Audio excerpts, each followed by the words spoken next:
Hello everyone, welcome or welcome back to my YouTube channel, A Young Homeopath. Hope you all doing well.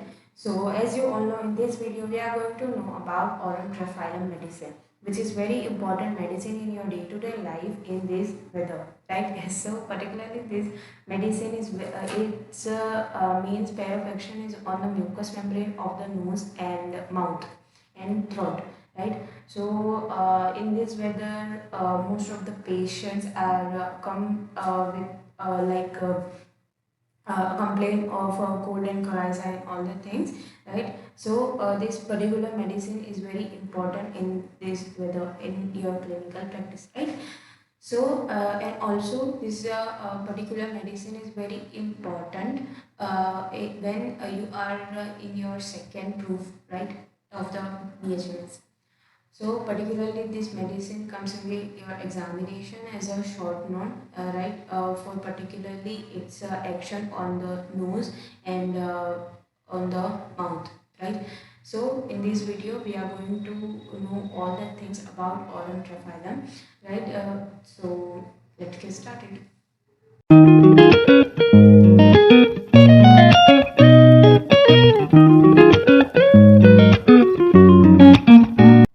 So first हम इसका जो basic data होता है वो देखेंगे, right? So first हम देखेंगे इसका common name. So common name is Indian turnip. So Indian turnip क्या होता है, अगर हम इसे हमारे नॉर्मल लैंग्वेज में कहें तो जो हमारा बीट रूट होता है उसके ऊपर जो उसके लीव्स होते हैं, राइट, एंड प्लस जो उसका नीचे का बीट रूट जो होता है, राइट, जो उसके रूट्स होते हैं, उन उन उन दोनों चीज़ों से ये मेडिसिन बनती है. बट पर्टिकुलरली जो उसका रूट होता है उससे ये मेडिसिन बनती है और उसे हम कहते हैं Indian turnip, right? So a common name is a Indian turnip. Second thing, which is a family. So family is a Ariaceae, right? And proven name is Dr. Jeans, right? And the source is of course a vegetable kingdom. Then हमें इसका sphere of action देखना है जो कि बहुत important है. So first thing that it is a left-sided medicine. So all the complaint is from the left side, but it is not particular कि हम अगर left side में ही कोई उसको complaint हो रही है तो हम देंगे. अगर राइट साइड में भी कोई कंप्लेंट हो रही है और वो इसके जो सिम्टम्स हैं उससे मैच होती है तो हम ये मेडिसिन दे सकते हैं, राइट? सेकेंड थिंग हमारे पास है म्यूकस मेम्ब्रेन. ऐसे कि मैंने आपको आगे कहा कि इसकी जो म्यूकस मेम्ब्रेन पर इफेक्ट है वो बहुत ही ज़्यादा इंपॉर्टेंट है because it act on the mucous membrane of particular mouth, throat and larynx and nose also, right? So इन चारों की म्यूकस मेम्ब्रेन के ऊपर इसका इफेक्ट होता है और ये क्या प्रोड्यूस करता है ये चीज़ हम आगे जो हमारा वीडियो होगा उसमें दिखेंगे, right? Then second thing, it act on the mind and brain, right, and also kidney, blood and skin. लेकिन इन सारी सिस्टम्स के लिए इसे रेयरली यूज़ किया जाता है, लेकिन मोस्टली इन क्लिनिकल बेसिस इसे जो हमारा फर्स्ट वाला था म्यूकस मेम्ब्रेन पर जो इसका एक्शन है उसके लिए इसे ज़्यादा यूज़ किया जाता है, right? Now the third one which is a irritant poison. अगर इसे ज़्यादा मात्रा में लिया जाए तो ये एक इरिटेंट पॉइजन बन जाता है, राइट? और वो उसके जैसे जो सिम्टम्स हैं उसे प्रोड्यूस करता है. सो उसमें क्या होता है, excitability and irritability on the mind and body, right? So mind के अंदर भी ज़्यादा एक्साइटेबिलिटी होगी प्लस इरिटेबिलिटी होगी. तो आप सोच सकते हो कि जो पेशेंट होगा वो बहुत ज़्यादा इरिटेबल होगा, एंग्री होगा, राइट? एंड अगर बॉडी के ऊपर एक्साइटेबिलिटी होगी एंड इरिटेबिलिटी होगी तो क्या होगा, अगर बॉडी के ऊपर एक्साइटेबिलिटी होगी तो उसके मसल्स जो है वो बहुत ज़्यादा काम करेंगे, राइट? सो वो रेस्टलेस होगा पेशेंट, राइट? सेकेंड थिंग कि इरिटेबिलिटी अगर ज़्यादा है तो क्या होगा कि जो पेशेंट है उसे कोई भी चीज़ जो है वो ज़्यादा लगेगी, उसकी सेंसिटिविटी ज़्यादा होगी, right, to that particular is symptom, right? Second thing हमारे पास है inflammation of the mucous membrane और mucous surface, right? So in short ये क्या करता है, ये करता है म्यूकस मेम्ब्रेन को इरिटेट, जिसकी वजह से वहाँ पर हो जाता है इन्फ्लामेशन. लेकिन आपको यहाँ पर ये चीज़ याद रखनी है कि म्यूकस मेम्ब्रेन कहाँ की. So mucous membrane again I repeat कि म्यूकस मेम्ब्रेन होगी mouth, throat, larynx plus nose की, right? Now second thing which is a destruction of the tissue. अगर इसका ज़्यादा अगर बहुत लेट स्टेज में पेशेंट हमारे पास आता है, then there is a destruction of the tissue is occur, then third thing which is a discharge. So अगर कहीं पर म्यूकस मेम्ब्रेन इरिटेट होती है, अगर कहीं पर इन्फ्लेमेशन होता है, देन ऑफकोर्स वहाँ पर डिस्चार्ज होगा, राइट। एंड वहाँ का आई मीन ये जो पर्टिकुलर मेडिसिन है उसका डिस्चार्ज कैसा होगा। First thing and very important thing that the discharge is a acrid. अब एक्रीट का मतलब क्या होता है? सो एक्रीट का मतलब होता है कि जलना। अगर वहाँ कोई भी डिस्चार्ज है वो किसी भी म्यूकस सरफेस के ऊपर से गुजरता है तो वो वहाँ पर एक्रीडिटी कॉज करता है, वो वहाँ पर बर्निंग कॉज करता है और वहाँ की जो स्किन है उसके अंदर क्रैक्स आने लगते हैं, राइट। सो इन शॉर्ट आप यहाँ से ही समझ सकते हो कि अगर एक्रीडिटी, अगर कोई डिस्चार्ज हमारे नोज में से आ रहा है और वो एक्रीड है तो वो हमारी म्यूकस मेम्ब्रेन को बर्निंग तो कॉज करेगा ही, प्लस जो हमारे नेजल जो नॉस्ट्रिल्स हैं हमारी, उसकी जो बाहर की स्किन है वहाँ पर क्रैक्स क्रिएट करेगा। सो आपने बहुत सारे बेबीज ऐसे देखे होंगे, प्लस बहुत सारे लोग भी ऐसे देखे होंगे जिनको कि अगर नॉर्मल कोल्ड भी होता है तो उनकी जो नोस्ट्रिल की बाहर की जो लाइनिंग है वहाँ पर क्रैक्स हो जाते हैं, वहाँ पर वाइट कलर की जो स्किन है वो निकलने लगती है। सो इन केसेस के अंदर आप ऑरम ट्रफाइलम यूज़ कर सकते हो and it is a very wonderful medicine for those kind of particular patients, right. Now second thing, discharge कैसा होता है? So discharge is a painful, of course painful होगा, why? Because there it causes a burning. Then sore होगा, वो जहाँ पर से भी निकलेगा वहाँ पर सोरनेस क्रिएट करेगा। एंड यहाँ पर दूसरी एक इंपॉर्टेंट चीज़ आती है ये मेडिसिन के लिए, that is a rawness, right. अब कहीं पर भी बर्निंग हो रही है, कोई भी एक्रीट डिस्चार्ज है, अब जहाँ पर भी आप आगे एक्रीट डिस्चार्ज देखो, दैट मीन्स कि वो क्या करता होगा, वहाँ पर रॉनेस क्रिएट करता होगा। जैसे कि मैंने आपको आगे कहा कि वो स्किन की जो पपड़ी उखड़ती है वैसा उसका एक्शन होता है। सो अगर स्किन निकलने लगेगी तो वहाँ पर रॉनेस क्रिएट हो जाएगी, प्लस वहाँ पर सोनेस होगी एंड ऑफकोर्स वो पेनफुल होगा, बर्निंग तो है ही, राइट। सो सिर्फ एक एक्रीड ये जो वर्ड है उससे आप ये सारी चीज़ें याद रख सकते हो, राइट। नाउ सेकेंड थिंग है हमारे पास विच इज़ अ क्लिनिकल, कि हम इसे किन किन क्लिनिकल कंडीशंस के लिए यूज़ कर सकते हैं। So first one which is a aphthous. So aphthous का मीनिंग ये होता है कि माउथ के अंदर अगर कोई अल्सर्स हो जाते हैं, in the mouth cavity, right, कहीं पर भी, right, in the buckle mucosa, right, वहाँ पर अगर कोई अल्सर्स होते हैं तो हम उसे क्लिनिकली उसे एक डिजीज़ का हम नाम देते हैं which is a aphthous. Second thing हमारे पास है स्कारलेशन, राइट, जो मैंने आगे कहा कि स्किन निकल जाती है, राइट। सो वहाँ पर स्कार फॉर्मेशन हो सकती है, तो उस कंडीशन में हम इस मेडिसिन को दे सकते हैं। Third one which is a coryza, right, which is a common thing. ये सारे सिम्टम्स एक कोराइजा के अंदर आपको अच्छे से मिल सकते हैं।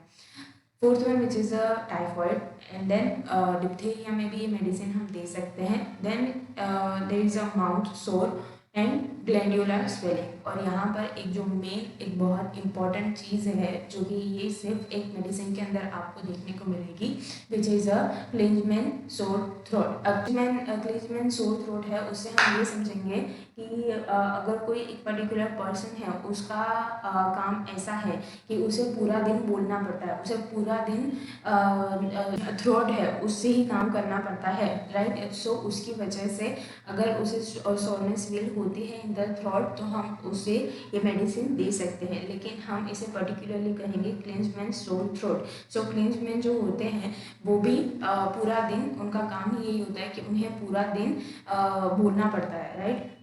सो उसकी वजह से इस पर्टिकुलर जो सिम्टम है उसका नाम ही हमने ये रखा है कि क्लिंजमैन्स सोर थ्रोट, राइट। अब हम इसके गाइडिंग सिम्टम्स देखेंगे। So first is a constant picking in the nose until it's bleed.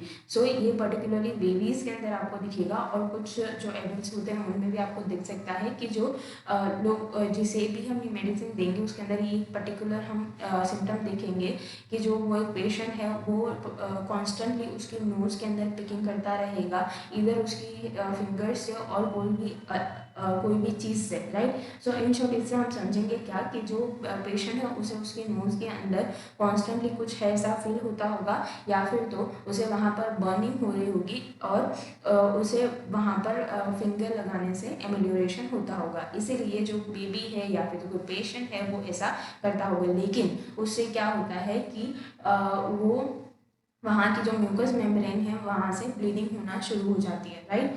Second thing हमारे पास है boring of nose by finger inside of the nose, right, जो कि मैंने आपको समझाया आगे। देन थर्ड वन है which is a pick lips until they bleed, right. So यहाँ पर दोनों चीज़ों को जो पेशेंट है वो पिकिंग करता रहेगा नोज को, देन उसके लिप्स जो है उसको अनटिल तब तक जब तक कि वो ब्लीड नहीं हो जाती। Fourth one which is a corners of mouth. Corners of mouth क्या रहेंगे, कॉर्नर्स ऑफ माउथ जो है वो क्रैक हो जाएंगे एंड वहाँ से ब्लीडिंग होना शुरू हो जाएगी।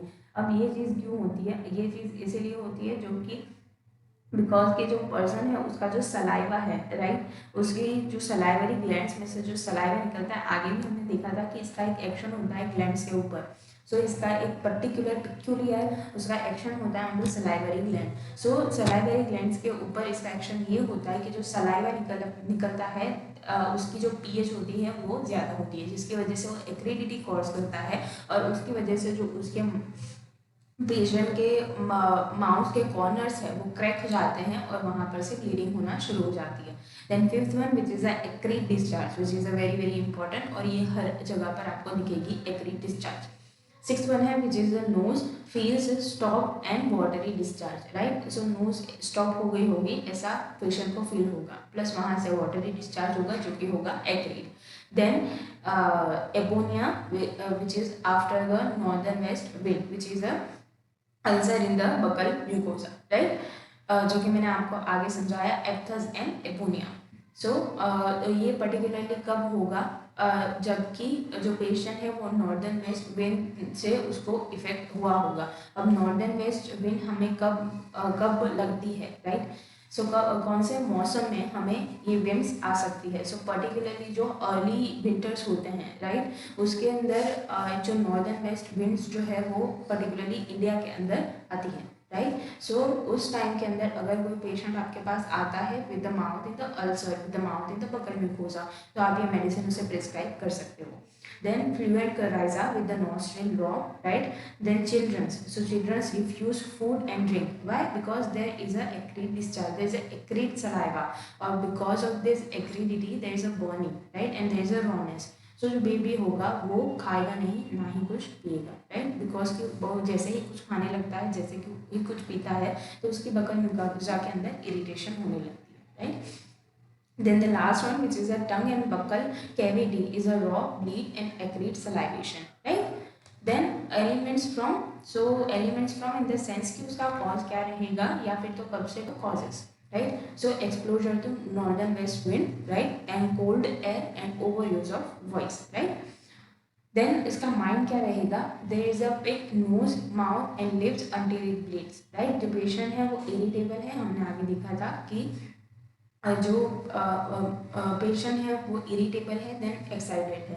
सो इरिटेबिलिटी उसको इसीलिए होती है बिकॉज कि वहाँ पर जो एक्रिड डिस्चार्ज है वो बार बार उसकी बकल म्यूकोसा को या फिर तो उसके नोज की म्यूकोसा को बार बार इरिटेट करता रहेगा, राइट। सो उसकी वजह से जो पेशेंट है वो नोज, माउथ एंड लिप्स को पिकिंग करता रहेगा until it bleeds. Then child जो है which is excessively cross and stubborn, right, because कि उसका नोज जो है वो ब्लॉक है और उसकी वजह से जो बच्चा होता है, जो बेबी होता है, वो ऐसा रहता है। देन उसके पर्टिकुलर्स हम देखेंगे। So first one which is a mouth, so painful, sore, raw, inflamed buccal mucosa, right, and corners are crack and bleed, जो कि हमने आगे गाइडिंग सिम्टम्स में देखा, वही सारी चीज़ें यहाँ पर भी आपको लिखनी है। Then profuse and acrid saliva, profuse भी होता है, सलाइवा जो है वो बहुत ज़्यादा मात्रा में निकलता है from the mucous membrane of the mouth, and picking, bleeding, rawness, soreness and painful, right. अगर जो बेबी है वो पिकिंग करेगा उसके लिप्स को, उसके माउथ को, तो क्या होगा, ब्लीडिंग होगा। ब्लीडिंग होगा तो वहाँ क्या हो जाएगा, रॉनेस फील होगी। रॉनेस फील होगी तो क्या होगा, वहाँ पर अगर रॉनेस भी हो गई है फिर भी वहाँ पर एक्रीड सलाइवा तो जाना ही है, तो वहाँ पर क्या हो जाएगा, सॉरनेस हो जाएगी, और सॉरनेस होगी तो पेशेंट क्या बोलेगा, मुझे यहाँ पर पेन हो रहा है, राइट। सो इसलिए मैंने इस चीज़ को सीक्वेंस में लिखा है जिससे कि आप अच्छे से याद कर सको।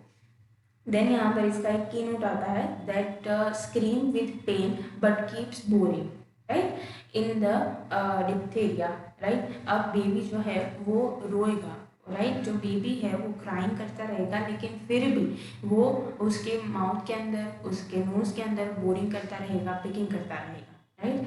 जो ये पर्टिकुलरली डिप्थीरिया में भी आप देख सकते हो, डिप्थीरिया का भी एक ये कॉज, आई मीन उसका एक सिम्टम हो सकता है। देन टंग जो है वो क्रैक रहेगा एंड वहाँ से भी ब्लीडिंग होती होगी।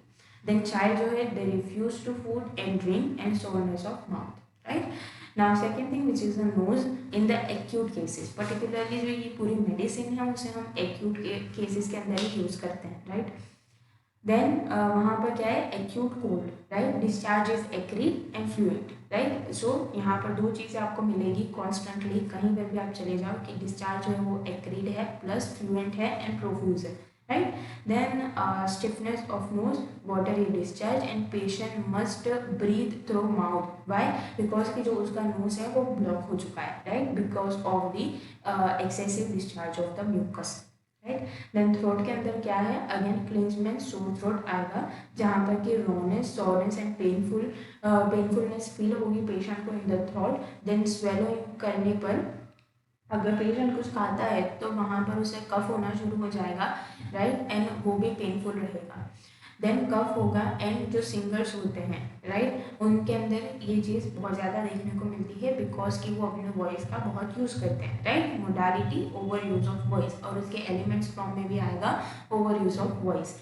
देन लास्टली हम देखेंगे उसकी general modalities. So there is aggravation from the over use of voice, talking, singing and mouth wash, cold wind and then night, और उसका एमिलियोरेशन होगा रेस्ट से एंड रेस्ट से प्लस वार्म वाटर से उसका एमिलियोरेशन होगा, राइट। सो आई होप कि आपको ये जो पूरा मेडिसिन है वो अच्छे से समझ में आया होगा, and this video help you in your studies and in your clinical practice, and also if you like this video, then please like, comment, share and subscribe to my channel. And also if you want any video on the specific topic, you can tell me in the comment section, as well as you can DM me on my IG account, link is in the description box. Thank you so much for watching.